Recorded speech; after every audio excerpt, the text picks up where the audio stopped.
ठीक है, अब तो आप देख रहे होंगे, आप तो क्षेत्र में घूम रहे हैं, हम लोग क्षेत्र में घूम रहे हैं। हमारी गाड़ियाँ ऐसी-ऐसी रोडें हैं जहाँ की गाड़ियों को जाना मुश्किल हो जाता है। तो मैं ज़्यादा कुछ नहीं कहूँगा, सबकी निगाहें हैं। अब मेरे मुँह से कहूँगा कि भारतीय जनता पार्टी का विधायक कभी यहाँ पर नहीं बना है। आप एक बार मिल कर के मछली शहर के डेवलप के लिए आप एक बार वोट करिए। अगर आपको भारतीय जनता पार्टी विकास नहीं देती है, आपके हाथ में आप फिर से लोग कह रहे हैं कि पहले गैस को मुफ्त दिया गया, हाँ। गैस कनेक्शन को मुफ्त दिया गया, सिलेंडर को सस्ते में दिया गया, फिर गैस कनेक्शन को बंद किया गया, फिर सिलेंडर महंगा हो गया और बहनें जिनको फ्री में दिया गया आज वही चिल्ला रही हैं कि हम तो बर्बाद हो। मैं समझता हूँ कि हमारी पार्टी के जितने भी कैंडिडेट्स आए हैं, वो टिकट्स लेने के बाद 10 से 12 दिन या 15 दिन के बीच में उनको टिकट मिला है और ज़मीन पर उतर कर संघर्ष नहीं कर पाए हैं, मेहनत नहीं की। जनपद जौनपुर के विधानसभा मछली शहर चुनाव अभी काफ़ी लंबे अरसे के बाद संपन्न होना है, लेकिन अगर बात करें मछली शहर विधानसभा की तो एक ऐसे व्यक्ति के नाम से पूरा मछली शहर विधानसभा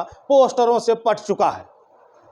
जहां नौजवानों की ये सोच है, नौजवानों के ये ख्याल हैं, नौजवानों के ये विचार हैं कि मेरे लिए कुछ किया जाए, जो मेरे सपनों को साकार करेगा, जो मेरे लिए कुछ सोचेगा, हम उसी का साथ देंगे। ऐसा मैं नहीं कर रहा हूँ, ऐसे तमाम वो बेरोजगार युवा साथी कह रहे हैं जो रोडों पे उतर जाते हैं, पेपर लीक होता है, सड़कों पे भीड़ मचाते हैं, ऐसा उन नौजवानों का नारा है।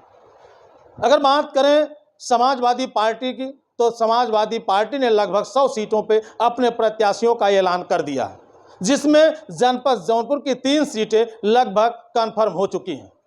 मल्हनी से लकी यादव, मुगराबाद शाहपुर से पंकज पटेल और मछली शहर से डॉक्टर रागिनी सोनकर बिंद जी। और अब बात करते हैं मछली शहर के एक ऐसे शख्सियत की जो बीजेपी से अपनी किस्मत को आजमाने के लिए दिन रात एक किए हुए हैं। नाम है उनका धर्मेंद्र सरोज। जब कभी मछली शहर विधानसभा में अगर कोई बाहर का व्यक्ति आता है, बदलापुर विधानसभा से, मल्हनी विधानसभा से, जफराबाद से, यानी कहीं से अगर आएंगे मछली शहर में तो आपको एक बैनर दिखेगा, उस बैनर पे लिखा गया है धर्मेंद्र सरोज। आइए हम धर्मेंद्र सरोज जी से बात करते हैं, तमाम उन चुनावी मुद्दों पे भी बातचीत करेंगे, उन बेरोजगार युवकों के लिए भी बात करेंगे, उन नौजवानों के लिए भी बात करेंगे कि आखिर बीजेपी का इन्होंने दामन थामा तो उसके पीछे का क्या कारण है, उसके पीछे की क्या सच्चाई है। बहुत बहुत स्वागत है। बहुत बहुत धन्यवाद। आज जिस प्रकार से पूर्वांचल युग के आप सभी चैनलों को मैं तहे दिल से धन्यवाद करता हूँ। धर्मेंद्र जी, मैं ये जानना चाहूँगा कि आप मछली शहर विधानसभा को अपना परिवार बनाने के लिए तैयार हैं, तो आपकी शिक्षा दीक्षा कितनी है, कितनी पढ़ाई लिखाई है? जी बहुत सही आपने कहा है कि मछली शहर विधानसभा का मेरा परिवार बना नहीं रहा हूँ, मेरा परिवार है ही है, मेरी जीवनी यहीं से है, मेरा पैदाइशी ही मछली शहर से है। तो फिलहाल मेरी शिक्षा की बात करें तो मेरी जो इसके पिछले जो मेरा जीवन था, जो स्थिति थी, बहुत गरीबी स्थिति में पला बड़ा हुआ हूँ। एक किसान का बेटा हूँ और बहुत गरीबी से उठा हूँ। तो मेरी शिक्षा 12वीं इंटर पास है साइंस साइड से। तो मैंने 12वीं करने के बाद हमारी पढ़ने की जो स्थिति थी वो शायद सही नहीं थी, घर की स्थिति बहुत ख़राब थी, तो मैंने निकल गया बाहर प्रदेश कमाने के लिए। फिर प्रदेश गया, वहाँ पर छोटे से बिज़नेस का शुरुआत किया और बिज़नेस के माध्यम से अपना बिज़नेस बनाया। फिर उसके बाद में जब हमने राजनीति में, मैं आपको बता दूं कि कम से कम 12 से 14 साल से मैं भारतीय जनता पार्टी का सदस्य रहा हूं और भारतीय जनता पार्टी का सेवक करता रहा हूं। जैसे अगर बात करें, आप नौजवान हैं और बहुत अच्छा कुछ कर भी सकते थे, कंपनियां वगैरह डाले हैं, तो आपको राजनीति में आने का चस्का कहाँ से लग गया? जी बहुत सही कह रहे हैं आप। मैं बिल्कुल बिजनेसमैन हूं। ऑलरेडी मेरा जो है कि बिज़नेस अलग अलग स्टेट में इस मजबाना कॉन्ट्रैक्शन लाइन है तो चल रहा है। और क्योंकि मैंने अपने जीवन को बहुत गरीबी से पल के उठा हूँ, मैं बहुत गरीबी से उठा हूँ, तो मैं उन सब चीज़ों को समझ रहा हूँ। आज हमने 2 संस्थाएं चलाई हैं, ग्रामीण नवयुवक समाज सेवा समिति करके। तो मैं हमेशा से समाज सेवा में जुटा चला आ रहा हूँ। मैं जब से अपना होश संभाला हूँ, जब से मैंने कमाना चालू किया, तब से मैं सदैव अपने गाँव से जो है राजनीति से ही नहीं समाज सेवा से जुड़ता चला आ रहा हूँ। लेकिन मैंने काफ़ी लोगों का सहयोग, सपोर्ट और काफ़ी स्थितियों में मैंने मदद करने का प्रयास किया। लेकिन मुझे लगा कि जो स्थितियाँ, जो फेस मैंने झेला है, उसको मैं नहीं समझा कि अपने कमाई से, अपने बिजनेस से, अपने किसी से मैं सपोर्ट कर सकूं। तो उसके लिए राजनीति का सहारा लेना बहुत ज़रूरी है, क्योंकि राजनीति ही एक ऐसी शक्ति होती है जिससे हम लोगों का भला कर सकते हैं, लोगों को मुद्दा को, लोगों को बातों को रख सकते हैं। आपने भारतीय जनता पार्टी का ही दामन क्यों थामा? बहुत सही कह रहे हैं आप। भारतीय जनता पार्टी, देखिए मैं गुजरात में एक राजकोट ज़िला करके है, मैं वहाँ पर मेरा बिज़नेस था और बिज़नेस के सिलसिले में काफ़ी दिन वहाँ रहा। तो वहाँ भारतीय जनता पार्टी का जो डेवलप, जो विकास और जो सबका साथ सबका विकास लेकर चलने का बात किया, और जिसमें कि परिवारवाद नहीं है। मैं समझता हूँ अगर भारत में ऐसी कोई पार्टी अगर है तो भारतीय जनता पार्टी ही ऐसी है जिसमें परिवारवाद नहीं है और जातिवादिता नहीं है और सबको साथ लेकर के चलने की बात करती है। वो ऐसा नहीं है कि अगर आपके परिवार से जुड़े हैं तो आपको ही फिर आपके बेटे को ही फिर ऐसा कुछ किया जाएगा। तो मैं काफ़ी इन्फेक्शंस हुआ और मैं काफ़ी इंस्पायर हुआ पार्टी से, तो करके मैं उसका डेवलप, मैं गुजरात में अलग अलग स्टेट में, चाहे उड़ीसा हो, गुजरात हो, महाराष्ट्र हो या फिर अलग अलग स्टेट में बिजनेस करता हूँ, तो मैं देखता हूँ कि भारतीय जनता पार्टी की जहाँ जहाँ सरकारें हैं, मैं समझता इतना ज़्यादा डेवलप विकास जो है मिल रहा है, तो उससे मैं इंस्पायर हुआ। मैं आज से नहीं, सन 2000 मैं समझता हूँ कि आज पिछले 12-14 साल से मैं जब भारतीय जनता पार्टी का फ़ैन हूँ। गुजरात से ही मैं मोटिवेट हुआ, फिर जाके मैंने पार्टी को ज्वाइन किया। जैसे आपको पता होगा कि संसदीय चुनाव को छोड़ करके जी। अगर बात विधानसभा की आती है तो मछली शहर विधानसभा से लगातार समाजवादी पार्टी की जीत होती आई है। ऐसे में क्या बीजेपी का झंडा मछली शहर विधानसभा सीट से फहराएगा? मैं समझता हूँ कि मछली शहर विधानसभा भारतीय जनता पार्टी के लिए जीतना बहुत आसान है, एकदम आसान है। अभी तक मैं समझता हूँ कि हमारी पार्टी के जितने भी कैंडिडेट्स आए हैं वो टिकट्स लेने के बाद 10 से 12 दिन या 15 दिन के बीच में उनको टिकट मिला है और ज़मीन पर उतर कर संघर्ष नहीं कर पाए हैं, मेहनत नहीं कर पाए हैं। और नहीं, भारतीय जनता पार्टी जितनी बार आप देखे होंगे चुनाव लड़े होंगे, एकदम करीबी से जाके चुनाव को हारे होंगे। तो मैं समझता हूँ कि इस बार अगर मैं भारतीय जनता पार्टी को जिताना है, इसीलिए मैंने कम से कम 1 साल पहले से मैं ज़मीन पर काम करना चालू कर दिया हूँ और मैं जहाँ जा रहा हूँ एकदम बढ़िया परफॉर्मेंस मिल रहा है, लोगों का उत्साह मिल रहा है, लोगों का जुड़ाव मिल रहा है और बहुत बड़ी शक्ति मिल रही है। इस बार मछली शहर हम लोग भारतीय जनता पार्टी जीतने जा रहे हैं। क्या लगता है आपको कि जहां भीड़ है वहां परिवर्तन है? नहीं, जहाँ भीड़ है वहाँ परिवर्तन है, ऐसी बात नहीं है कि भीड़, कुछ लोग ऐसे ही आ जाते हैं, वो अलग की बात है। लेकिन जिस मोटिव पे हम लोग काम कर रहे हैं, जिस प्रकार से आप देखेंगे मछली शहर विधानसभा से भारतीय जनता पार्टी कभी जीती नहीं है और हमेशा से एक ही सरकार की विधायक बनते चले आ रहे हैं। कहीं ना कहीं हम लोग ज़मीन पर लोगों को जा करके दिल नहीं जीत पा रहे हैं, लोगों को अपनी बातों को कह नहीं पा रहे हैं। अचानक टिकट मिलता है, वो अचानक आके लग जाते हैं तो लोग जुड़ नहीं पाते हैं। जैसे ये बताएं आप कि आज वर्तमान समय में अगर देखा जाए तो हमारा देश कृषि प्रधान देश है, तो निरंतर लगातार महंगाई बढ़ रही है। अगर बिजली की बात करें तो बिजली आप बिल देख लीजिए और बिजली आना देख लीजिए, जैसे सप्लाई होना, जहां टाउन एरिया में 24 घंटे बिजली प्रोवाइड की जाती थी, वहां जो है 12 घंटे 10 घंटे है। गांव कस्बों में आप देख लीजिए बिजली 7 से 8 घंटे चल रही है। और बेरोजगार, इतने पढ़े लिखे युवक बेरोजगारी की श्रेणी में आ गए हैं, वो जगह जगह ऐसे टहल रहे हैं। तो आप इन सब विषयों को लेकर के आपके क्या ख्याल हैं? आप इनके विषय में क्या सोचें? मैं आपको बता दूं कि बिजली एक ऐसी जीवन की कड़ी बन चुकी है जिसको हर व्यक्ति एकदम बिजली से कनेक्टेड हो गया है। हर घर में 2-4 कूलर, एसी, पंखा और मतलब सारा अपना सब कुछ बिजली पर हम लोग कन्वर्ट कर चुके हैं। तो इसके पहले जब हमारी भारतीय जनता पार्टी की सरकार नहीं थी, तब आप बिजली की दशा देखिए। तब क्या होता था कि हम लोग कहीं ना कहीं बिजली के तार पर लोग कपड़े सुखवाते थे। लाइट कभी हफ्ते में आती थी, कभी नाइट डे आता था, 2 घंटे रात को आती, 2 घंटे दिन को आता, तभी लोग जो है कि एकदम माहौल में ऐसे ढले पड़े थे। लेकिन जैसे जैसे भारतीय जनता पार्टी के द्वारा बिजली पर सुधार आया, बहुत तगड़ा सुधार आया, लोग अपना पूरा जीवन जो है कि एकदम बिजली पर निर्भर कर दिए हैं और हर घर में विद्युत क्षमता जो है कि लाइट का क्षमता है वो बढ़ती चली जा रही है। तो धीरे धीरे इसका इन्वेंशन हो रहा है, बहुत तगड़े से व्यवस्था हो रही है और जगह जगह आपके पावर हाउस, पावर स्टेशन जगह जगह बनाए जा रहे हैं।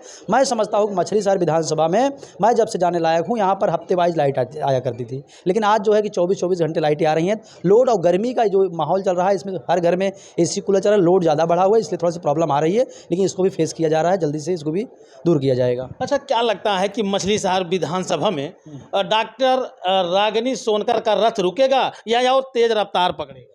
देखिए, मैं आपको बात करूँ रागिनी सोनकर जी की, तो रागिनी सोनकर वर्तमान विधायक हैं। अब हमारी मछली शहर की जनता जो है इस बार जो है कि सारी चीज़ों को, जात पात पार्टीवाद छोड़ करके मैं समझता हूँ एक मुहिम छुड़ गई है युवाओं के प्रति। इस बार हम लोगों को डेवलप लेना है, विकास लेना है। हम लोग पार्टी से उठ करके मछली शहर में भारतीय जनता पार्टी ला करके हम लोग डेवलप लेंगे और विकास लेंगे। रही बात रागिनी सोनकर की, हमारी मछली शहर जनता 2027 बहुत दूर नहीं है, आपको जल्दी जवाब देने को काम करेगी और जल्दी आपको जवाब मिलेगा इसका।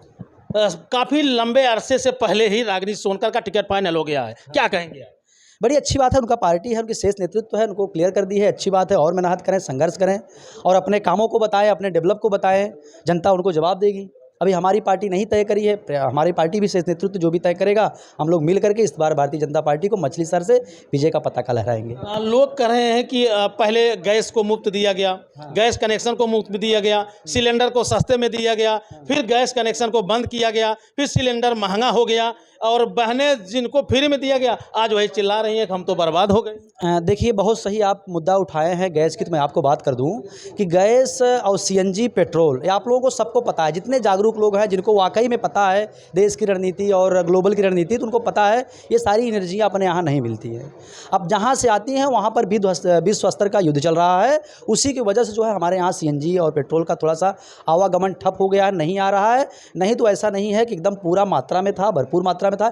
इतनी कठिनाई समय को देखते हुए फिर भी आपूर्ति आवश्यकताएं हैं वो पूरी हो रही हैं। ऐसा कोई नहीं है जिसको गैस सिलेंडर नहीं मिल रहा, सबको मिल रहा है। थोड़ी सी दिक्कतें हो रही हैं, हो गया है, लोगों को नहीं मिल रहा है, नहीं तो गाड़ियाँ आ रही हैं 1-2 दिन लेट ही सही। मैं देख रहा हूँ एजेंसी में भी घूम रहा हूँ, जगह जगह लाइन लगी हुई है, लेकिन आना ठप नहीं हुआ है। इतना तो है कि प्रशासन पूरा इस पर ध्यान दी है और जगह जगह पहुँचा रही है। ऐसा कोई काम नहीं है। जहाँ तक बहन बेटियों की शादी है देख लीजिए, वहाँ पर सिलेंडर पहुँच रहे हैं, सब जगह मिल रहे हैं। थोड़ा सा पैनिक है लोगों के बीच में, वो जल्द से जल्द खत्म होगा। जहाँ युद्ध थोड़ा सा स्थापित हुआ, सब अवेलेबल नॉर्मल हो जाएगा। धर्मेंद्र जी, आपकी प्राथमिकताएं क्या रहेंगी, आपका मुख्य मुद्दा क्या रहेगा इस चुनावी संग्राम में? आपके कौन से वो मुद्दे रहेंगे जिससे युवा आपकी तरफ आए, नौजवान आपकी तरफ आए और जो लोग अन्य श्रेणी के लोग हैं वो भी आपकी तरफ आए? मुद्दा क्या है आपका?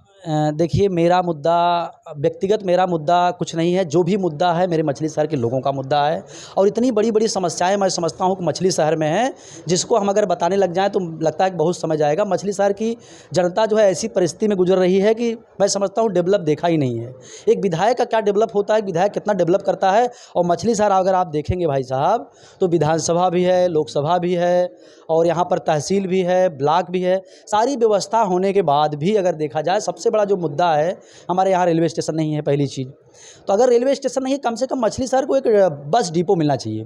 क्योंकि यहाँ के युवा, हमें लगता है कि 20 से 25 या 30 किलोमीटर तक ऐसी कोई सिटी नहीं है। एक मछली शहर हमारा केंद्र है, तो यहाँ पर एक सबसे ज़रूरी है वो डिपो होना चाहिए। क्योंकि बच्चे दूर तक इलाज के लिए जाते हैं, शिक्षा के लिए जाते हैं, पढ़ाई के लिए जाते हैं, तो अन्य काम के लिए, तो यहाँ पर डिपो की व्यवस्था नहीं है। मैं समझता हूँ कि अगर भारतीय जनता पार्टी का सरकार बनती है, सरकार तो बनेगी निश्चित है। अगर मछली शहर की जनता अगर इस बार भारतीय जनता पार्टी जिताती है, सबसे बड़ा जो काम होगा, मछली शहर में एक रोडवेज का डिपो जो है बनेगा। यहाँ से कई 100 बसें जो है चालू होंगी, हर जिले को, हर प्रदेश को जाएंगी। मुख्य बातें जो आज विकास के दौर की अगर बात की जाए तो वो मुख्य बातें कौन सी हैं धर्मेंद्र जी? देखिए, डेवलप की बातें हैं। मैं आपको बता दूं, मछली शहर एक ऐसी सिटी है, 7 जगह से ऐसे रोड आकर के मछली शहर में 2 किलोमीटर के बीच में कनेक्ट होते हैं। तो मछली शहर में सबसे बड़ी जो मुद्दा है वो है कि यहाँ की ट्रैफिक है। और आप सुनते होंगे मछली शहर में हर हफ्ते में 1-2 एक्सीडेंट होता है, लोग एक्सपायर हो जाते हैं, नवयुवा भाई एक्सपायर हो जाते हैं। तो मैं समझता हूँ मछली शहर को एक चारों बाजू से एक रिंग रोड का बनना जरूरी है। जब रिंग रोड बन जाएगा, जैसे आप मुगरा बादशाहपुर से आ रहे हैं, अगर आपको बाहर से एक रिंग रोड मिल जाए तो आप सीधा जौनपुर निकलना है तो बाहर से आप निकल जाएंगे, फिर आप ट्रैफिक में नहीं घुसेंगे। मैं समझता हूँ मछली शहर को एक रिंग रोड की आवश्यकता है, रोडवेज की आवश्यकता है। और ऐसे बहुत बड़े मुद्दे हैं जिस पर मछली शहर को मिलना चाहिए, जो कि अभी तक नहीं मिल पाया है। देखिए, मिल इसलिए नहीं पाया है कि दुर्भाग्य रहा है मछली शहर का, जितने भी विधायक यहाँ कर बने हैं वो हमेशा से जिला के उस पार करके आकर के विधायक बन के गए हैं। यहाँ का लोकल व्यक्ति या लोकल विधायक कभी बना नहीं है, क्योंकि वही व्यक्ति यहाँ की तकलीफ समझ सकता है जो यहाँ का हो। क्या बदलापुर संतृप्त हो गया है तो मछली शहर भी संतृप्त होने वाला है? अगर मछली शहर में भारतीय जनता पार्टी का विधायक इस बार, मैं अपने जनता से, अपनी मछली शहर के लोगों से अपील करूंगा कि इस बार आप सब कुछ छोड़ करके विकास के नाम पे भारतीय जनता पार्टी का विधायक बनाइए। आप ऐसा डेवलप देखेंगे, ऐसा डेवलप देखेंगे जो कि मछली शहर में जनता आज तक नहीं देख पाई है। रागिनी सोनकर का कहना है कि मैंने मछली शहर को पूरी तरह से साजो सज्जा से लैस कर दिया है। चलिए ठीक है, अब तो आप देख रहे होंगे, आप तो क्षेत्र में घूम रहे हैं, हम लोग क्षेत्र में घूम रहे हैं। हमारी गाड़ियाँ ऐसी ऐसी रोडें हैं जहाँ की गाड़ियों को जाना मुश्किल हो जाता है। तो मैं ज़्यादा कुछ नहीं कहूँगा, सबकी निगाहें हैं, अब मेरे मुंह से मत बुलवाइए। ये आने वाला समय बताएगा, उनका डेवलप उनको जवाब देगा, ऐसा कुछ नहीं है। लेकिन मैं अपने मछली शहर की जनता से अपील करूँगा कि आप जाति पाति पार्टी से उठ करके आप इस बार मछली शहर के डेवलप के विषय में सोचिए। क्योंकि आपसे सटे हुए जितने विधानसभा हैं वहाँ की स्थितियाँ एकदम बेटर हो चुकी है, आपके मछली शहर की स्थिति एकदम बेटर नहीं हुई है। यहाँ की रोड कनेक्टिविटी, यहाँ की बिजली सिस्टम्स, यहाँ के रोडवेजेस, ये सारी चीज़ें व्यवस्था नहीं है। मैं चाहूँगा कि भारतीय जनता पार्टी का विधायक कभी यहाँ पर नहीं बना है, आप एक बार मिल करके मछली शहर के डेवलप के लिए आप एक बार वोट करिए। अगर आपको भारतीय जनता पार्टी विकास नहीं देती है, आपके हाथ में आप फिर से चेंज कर दीजिए। मैं एक बार, लेकिन आप भारतीय जनता पार्टी को विश्वास करिए, फिर देखिए विकास की कड़ी कैसे लगती है। उन नौजवानों के लिए एक संदेश है धर्मेंद्र सरोज की तरफ से, एक बार इनका साथ दीजिए, फिर विकास की धार देखिए। हालांकि ये मछली शहर विधानसभा क्षेत्र हमेशा से समाजवादी पार्टी के पाले में ही रहा है। अब आने वाले समय में ये पाला बदलता है, ये सिस्टम बदल देता है कि नहीं बदल देता है, लोग बदल देते हैं कि नहीं बदल देते हैं, लोग बदल जाएंगे कि नहीं बदल जाएंगे, ये आने वाला कल बताएगा। बाकी अब ये वीडियो देखने के बाद कमेंट करके आप अपनी राय ज़रूर दीजिएगा। फिर मिलते हैं नेक्स्ट वीडियो नेक्स्ट खबर में। जय हिंद।